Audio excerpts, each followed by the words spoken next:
Ayan, ang batang na-check off. Adik ko sa text yan. Ayan. Nagdaan na ba? Wala na po siya.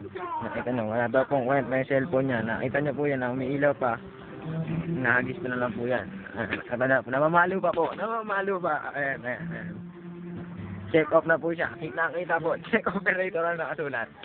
Habang ang isa naman po ay nag-music rate. Ayan na po siya. Kita po natin. Wag daw.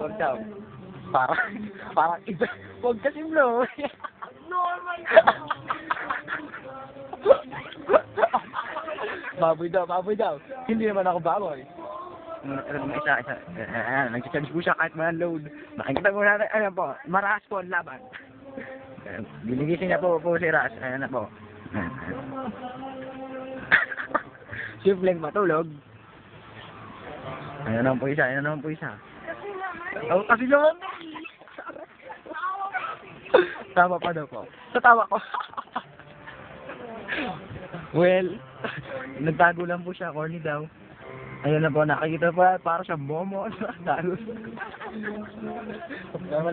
Para siya sa The Grudge. Yan, ayan. May katabi po siya.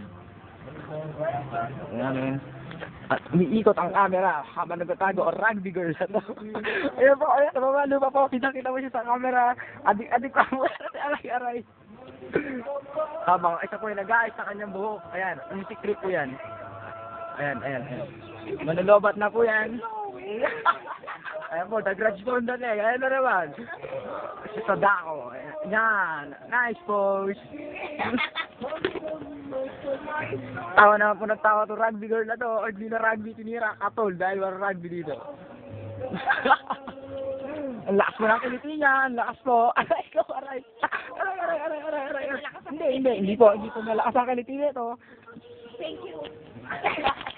Ayan po, tawa po siya. Tumatawa po siya. Habang isa nandito, malakas din ang kiliti.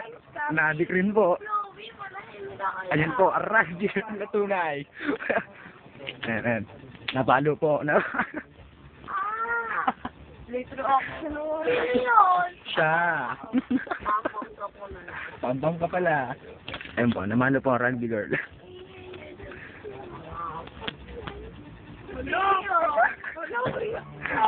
Umiiyak na po. Ito na. Ito na ang pinaka main topic ng ating palabas. Ang isa na po, nagmumuta na po. At ito rin po isa, nag-ayos na po. Medyo nagre-retouch na po, matutulog daw po kasi siya. Kailangan daw. May parating po.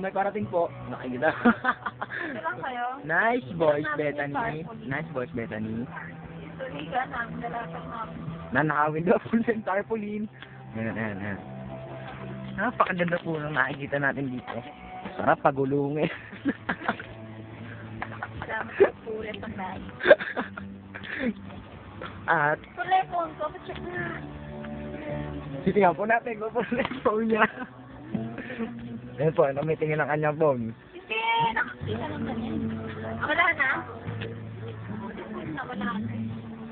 Yan, nagkaba po ang ating kwento.